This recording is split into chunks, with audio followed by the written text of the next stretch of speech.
જ્યારે સ્ત્રીને માસિક ધર્મમાં હોય છે ત્યારે પહેલા દિવસે ચંડાલિણી, બીજે દિવસે બ્રહ્મઘાતિની, ત્રીજા દિવસે રજસ્વલા અને ચોથા દિવસે શુદ્ધ થાય છે.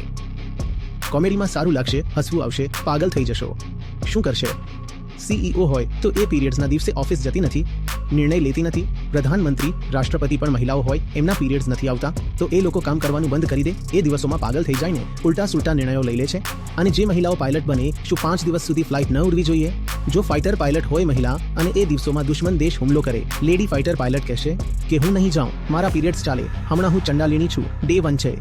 અને પછી કોઈએ એવું પણ કહ્યું કે દાંતમાં છેદ હોય તે મૂર્ખ નહીં હોઈ શકે, માથું પહોળું હોય એવો કદી ગરીબ નહીં હોઈ શકે, તેમ ગાવાવાળી સ્ત્રી કદી સતી નહીં હોઈ શકે.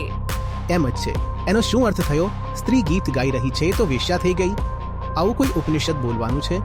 આવું શ્રી કૃષ્ણ બોલવાના છે? ઘૂંઘટ કેટલું લાંબુ કાઢવું અને સ્ત્રીને કેટલા મહિના મારવા જો પરપુરુષ સાથે વાત કરતી દેખાઈ આવે? આવી બકવાસ વાતો અધ્યાત્મમાં થોડી આવે છે. શ્રુતિ બધા ધાર્મિક મુદ્દાઓનું સર્વોચ્ચ અદાલત છે. શ્રુતિ કહી દીધું કે પુરુષ અને સ્ત્રી શરીરે અલગ હશે પણ ચેતનાથી તો બંને એક છે. જ્યારે સર્વોચ્ચ ન્યાયાલયે બોલી દીધું તો નીચેવાળા કંઈ પણ બોલતા રહે, એનાથી શું ફરક પડે?